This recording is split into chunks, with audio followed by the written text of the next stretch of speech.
ಇನ್ನು ಮಹಾರಾಷ್ಟ್ರ ಮೂಲದ ಯುವತಿಯನ್ನ ಮದುವೆಯಾಗುವುದಾಗಿ ವಂಚಿಸಿದಂತ ಶಾಸಕ ಪ್ರಭು ಚವ್ಹಾಣ್ ಪುತ್ರನ ವಿರುದ್ಧ ವಂಚನೆಯ ಆರೋಪಗಳು ಕೂಡ ಕೇಳಿ ಬಂದಿರುವಂತದ್ದು. ಈ ಹಿನ್ನೆಲೆ ಗೃಹ ಮಂತ್ರಿ ಅಂದ್ರೆ ಹೋಮ್ ಮಿನಿಸ್ಟರ್ ಪರಮೇಶ್ವರ್ ಅವರಿಗೆ ಮಾಜಿ ವಿಧಾನ ಪರಿಷತ್ ಸದಸ್ಯ ಅರವಿಂದ್ ಕುಮಾರ್ ಅರಳಿ ಪತ್ರವನ್ನ ಬರೆದಿದ್ದಾರೆ.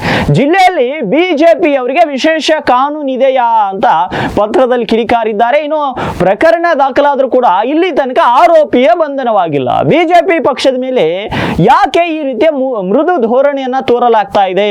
ಗೃಹ ಮಂತ್ರಿ ಪರಮೇಶ್ವರ್ಗೆ ಬರೆದಂತಹ ಪತ್ರದಲ್ಲಿ ಮಾಜಿ ವಿಧಾನ ಪರಿಷತ್ ಸದಸ್ಯ ಅರವಿಂದ್ ಕುಮಾರ್ ಅರಳಿ ಕೆಲವೊಂದಿಷ್ಟು ವಿಷಯಗಳ ಕುರಿತು ಚರ್ಚೆಯನ್ನ ಮಾಡಿದ್ದಾರೆ.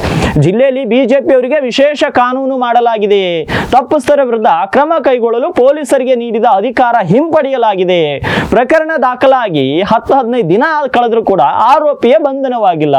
ಈ ರೀತಿ ಆಗ್ತಿರುವುದರಿಂದಲೇ ಜಿಲ್ಲೆಯಲ್ಲಿ ಕೊಲೆ, ಮೋಸ, ವಂಚನೆ, ಕಳ್ಳತನ ಹೆಚ್ಚುತ್ತಾ ಇದೆ. ಹಾಗಾಗಿ ಜಿಲ್ಲೆಯಲ್ಲಿ ಬಿಜೆಪಿ ಪಕ್ಷಕ್ಕೆ ಬೆಂಬಲವಾಗಿ ಕಾನೂನು ನಿಲ್ಲುತ್ತಿದೆ ಎಂಬ ಭಯ ಕಾಡ್ತಾ ಇದೆ.